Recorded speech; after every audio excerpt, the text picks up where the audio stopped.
great quick tip to keep it wet so it's actually eating away at the top coat or the paint.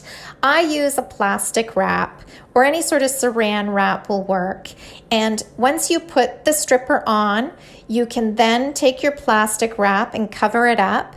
Then you can go and do some laundry as I did. You can go do some chores. You can rest assured that this stripper will actually stay activated, nice and moist, and eat away at whatever you're trying to get rid of.